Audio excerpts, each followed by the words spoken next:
పర్వదినం.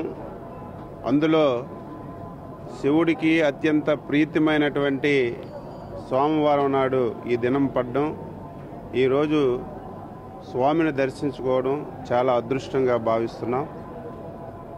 స్వామిని ఒకటే ముఖ్యం, ఆంధ్రప్రదేశ్ రాష్ట్రం కరువు రహిత రాష్ట్రంగా తయారవ్వాలి.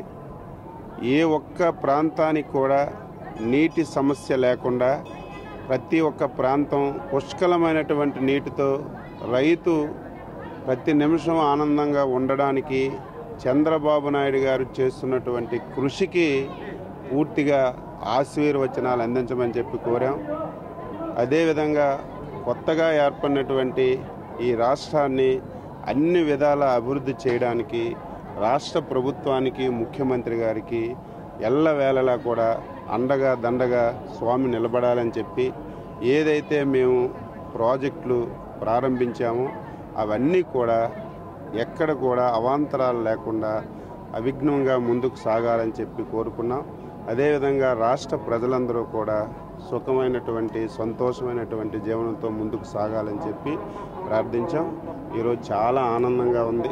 ఇటువంటి పర్వదినం రోజున శ్రీశైలం వచ్చి స్వామిని దర్శించుకోవడం చాలా ఆనందంగా ఉంది.